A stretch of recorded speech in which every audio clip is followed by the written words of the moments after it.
Disney Speedstorm just fixed their game in their newest patch.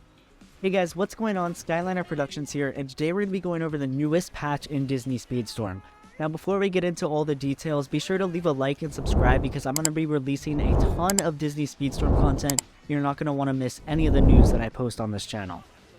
Now the first change in the patch is a nerf to Mike Wazowski.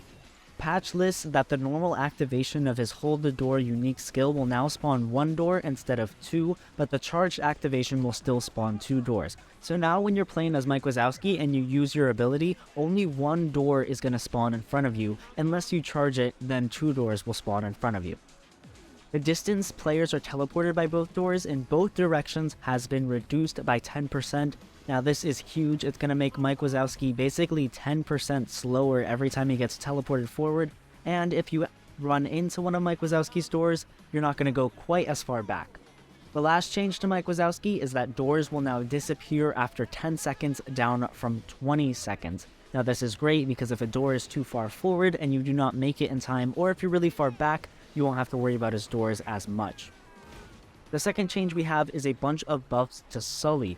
The first buff is the area of effect of his Fearsome Roar unique skill has been increased, which is going to make it easier to stun rivals. Now I think this is a very good change because in my opinion it was way too hard to hit people with Sully's Roar, and it was just too challenging.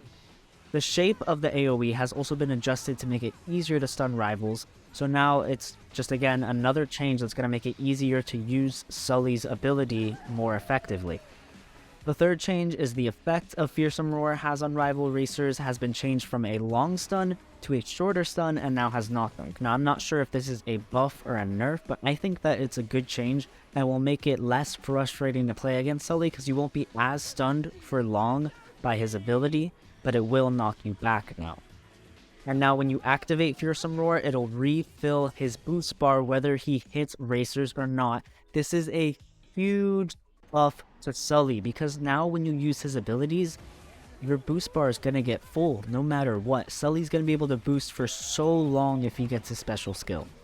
And the last change to Sully is that additional manual boost is now received by Sully for each rival racer stunned by Fearsome Roar. So if he stuns someone with Fearsome Roar, then he's going to get a ton of extra boost on top of the boost he would already get from hitting someone. This is going to make Sully so much better, and I know on my tier list, Sully was like F tier and Mike was S tier.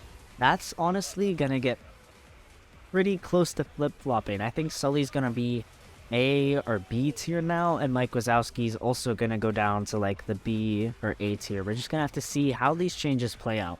There were a couple other changes in the patch. Celia May's unique skill had a bug where her negative effect would affect the racer for the entire race. That is gone now. And then some general fixes. There was a glitch on the Toon Village racetrack. That's gone now. The Founding Pack welcome screens would appear every time on PS4. That's gone now. And the game should be a lot more stable now. You shouldn't be crashing as much. I know my fellow PS5 players, the game has been crashing a ton the past couple weeks. But hopefully that goes down with this patch. Let me know if you guys enjoyed this video. Be sure to comment down below what you think of these changes, and I will see you all in the next one. Thank you so much for watching. Peace out.